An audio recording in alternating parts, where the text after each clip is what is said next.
We are in Kotor in Montenegro.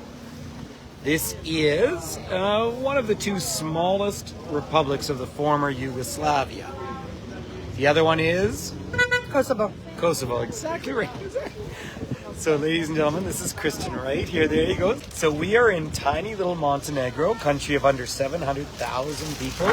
Now look where we are. See?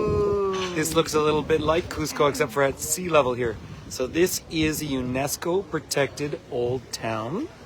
Very traditionally religious, more orthodox in fact. But we are here. I realize I gave zero warning to it. Let's go for a little. Do you want to try the gimbal, Chris? Sure. See what it feels like? See? So it's not heavy, but it's not. It's not terrible. No. And it's I'm feeling very, very powerful right now. This is a Croatian car, HR on the license plate. So we had pouring rain earlier today, and we went off to a church on a human-made island. But look at, just from a sheer pleasure. So you have a lot of these old kind of Yugoslav Soviet sort of buildings around. But look at the ancient walls up the hill here in the distance. It is gorgeous, isn't it? Let's go over and show a little bit of this nice clear river. It means the bay out here is extremely brackish. If you happen to like rock climbing, it's awfully appealing up here. So it is just gorgeous. And here is this nice river, although a little bit too much plastic in it, but I guess that happens the world over. Never like seeing the pollution, but this is a classic walled city. Of course, we are staying in Dubrovnik in Croatia. It's about a 2-hour drive from here. Gorgeous drive this morning despite the rain, wasn't it? Absolutely. Yeah. So we're on the Adriatic, see? So here we all are. See, isn't it fun? Hi. See? But we're in Kotor. Come on down, you good? So we're in Kotor, and we're going to come over. There's only 3 entrances into the old walls. Sorry about the wind, everyone. So we're on the Adriatic. We're in the country of Montenegro, say under 700,000 people. And if we went straight south, we'd be in Albania, and straight north is Croatia. But here is the UNESCO World Heritage Site. Now, it's been beat up by a few earthquakes over the years, and then, of course, the ongoing painful war that is still very raw here in this part of the world. And it's so much so that, of course, it's history I know quite well, but I want to be very careful who I talk about it with, because it is quite raw for people. But look at these walls out here. So it's something like 750 steps to get up to the Citadel up there. No. It costs €1. It's not a bad deal. But then you have to walk up. I'm not worried about the euro. You're not worried about the euro. But check out the old walls here. So if you are interested in these classic city-states of the ancient world, but Montenegro is in some ways, and it was interesting, people were commenting today that it feels so dark, but it's because there's actually so much vegetation in the hills. Kotor Bay is considered one of the 20 most beautiful bays in the world, but these are your classic medieval city-states through here. However, the big difference between this and where we are up in Dubrovnik is that this had a huge Ottoman influence. So the Ottoman Empire came down around the back here. Montenegro has the biggest elevation changes. We talk about that. Look at the church up on the hill. Much more Orthodox here, whereas Croatia is much more Catholic. Right? And then look at the sky moving across. Now, hot summers and easy winters. We just happen to get a super rainy day. Yeah. But that's, we're happy with rain anywhere after all the fires these years. It did. It worked out perfectly. Yeah. Yep. So really neat. So why don't we just come inside the walls for a minute? So I just wanted to get something recorded. You're welcome to share this little recording, everyone, because as I say, I didn't even tell anyone. So I'm just going to walk past everyone. So this city gate, the northern city gate, was built in 1540. So again, it's still a Serbo-Croatian language in Montenegro. Interesting mix of people, but they have a very, very large Serbian population, which also plays into the fact that Montenegro is still not part of the European Union. So it might be the next country. So there we are coming through ancient city walls. And then, of course, olive trees around. But we got to go see the cats, shall we? Yes. All right. Cat City. They have beautiful cat. City. Yeah. So beautiful statues of cats all over town. Now, I seem to have everyone there. Is everyone still watching. I'm not seeing if you can put up the likes. Now look at these gorgeous, gorgeous little pussycats here. Who does not love kittens? Oh, and that is Mummy with her babies. Look at these tiny little... Oh my goodness me, they're tiny kittens. So I can't even... Yeah, they're just hanging out with Mummy there. Isn't that lovely? Oh my goodness. Just so gorgeous. See, there's cat feed over here, so the cats do pretty... This gentleman here hanging out with us. It's just such a nice thing to sit down and have a cuddle with a cat in the afternoon. Look at this. So your limestone all through the area. Sorry, it has been a stormy, stormy day. There's the police headquarters here. I really don't think there's much in the way of crime here. I don't think so. Now, safe as can be. Wages are lower than in Croatia. Croatia's booming. Although this has become a really big place now for the cruise ships to come in. However, the ship had to cancel today because of the storms. So, one of the big cruises. But look at these. I mean, this is just so classically medieval. What I've loved about both Old Town Dubrovnik and now here in Kotor is, look, no cars. Isn't it nice just to wander place? Check out this little street down here. Look at these. So this is Kotor in Montenegro, yeah. Just gorgeous.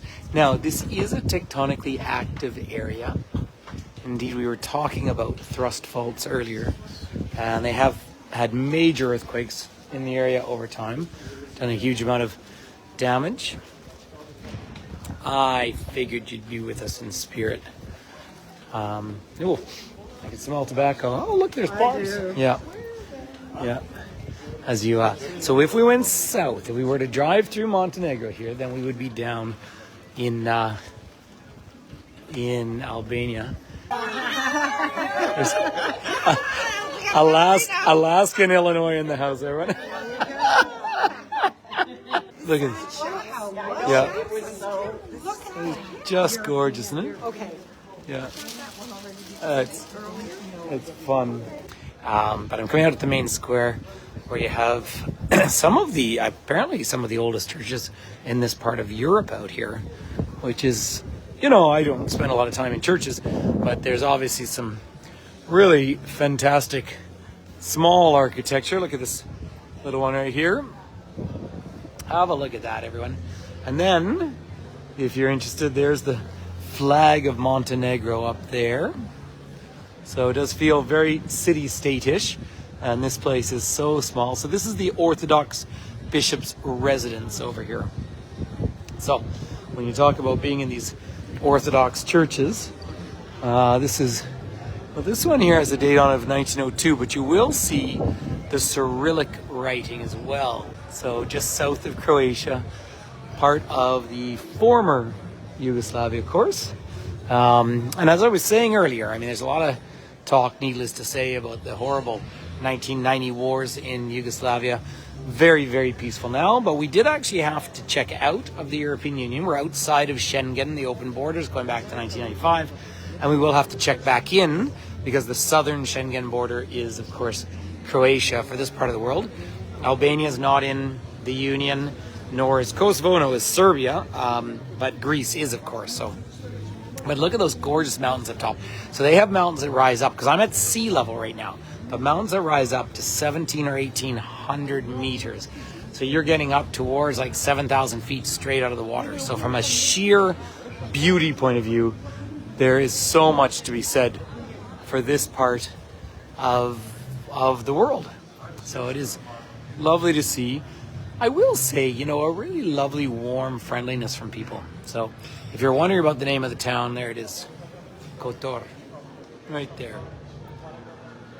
So I've owed everyone a live tour. Tomorrow night I might try and do a sunset tour over the harbor in Dubrovnik. So not in the old town, but I might try and do one tomorrow. So that is kind of what my plan is. You're more than welcome to share this little visit.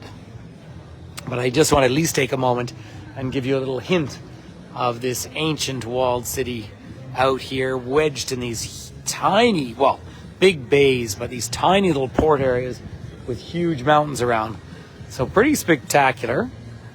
Nice little pizzeria there, of course, pretty typical as part of the world. You hear a lot about seafood, although you'd say, yeah, the food is kind of what I expect. And I say this morning was pouring rain. I mean, really, genuinely pouring rain. And then it cleared out, fortunately. So you get a lot of this silver work. You can tell you're right around Orthodox art right now. I don't think I have any Orthodox art anywhere in my house. But, yeah, I really don't think I do. But you recognize it immediately. But check out these streets, for example. Lovely to be here. I am very openly a cat lover, and this part of the world, that is pretty much my highlight of the whole experience, are all the beautiful cats everywhere and well treated and healthy. So yeah, we were over on a very short boat ride over to an island that was built to house a church, not a monastery, interestingly enough, but a church. So that was interesting to see. Here's the old, I don't know how old it is, but a water pump right here. Pretty cool to see. But lots of fun, just easy places to walk and wander and friendly. So, hi Merle, nice to see you. So it feels very, very peaceful for people who are worried about coming here. Not worried at all, by the way. So there's the General Consulate of the Republic of Croatia. And we drive to the border in about an hour and a quarter. Right? And I think it's about another hour just to the capital of Montenegro. So small place, but obviously what I personally find so attractive here is the massive limestone coming up out of the ground. Isn't that just fantastic up there? So yeah, it's afternoon here. It's closing in towards 3 o'clock, I guess, or 2:30. And so we're going to gather up and drive back to Dubrovnik today. And maybe make it in time for sunset. Apparently there's lots of leather products through here. Things, it is so long since I've really traveled through. When I was in my very young backpacking days, I actually traveled through Yugoslavia back in those days. And then, of course, I remember being at university when things were falling apart. And police had to come and separate students from different parts of this country. But boy, oh boy, with tourism booming now, it's gotten a lot better. Charles, bonjour, mon grand, bienvenue. Cajuns are in the house, ladies and gentlemen.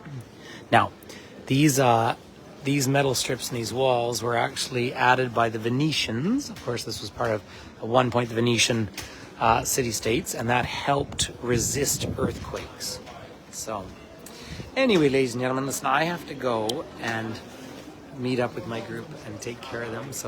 But I wanted to, I know I've owed a live video. Feel free to share this because I just haven't been online. I've been so busy. So feel free to just share it on Facebook or whatever. And I'll try and do maybe a sunset one tomorrow in Dubrovnik. I think I might aim to try and do that. I think that might be my plan. And then it is pretty neat and lots of yummy seafood around. First built in 1166. So 100 years after the Battle of Hastings. But look at the walls up on the hill in the back. Do you know how much energy these societies would have used up just to build walls to protect themselves? That was the general staff of the Austro-Hungarian general staff. Of course, this all fell under the Austro-Hungarian Empire, which of course dissolved and fell apart in World War I as they were just ripped apart. And it is interesting here because of the large Serbian presence. Because Serbian, Montenegrin, Croatian, basically the same language, but they write with a Cyrillic alphabet over in Serbia. So, a whole different political thing about it. But I'm going to go meet up with my group because they really have very little time, and then we have to drive back up to Croatia. I have my passports with me in the back. And we'll head back into Europe, or back in the European Union. So, peace.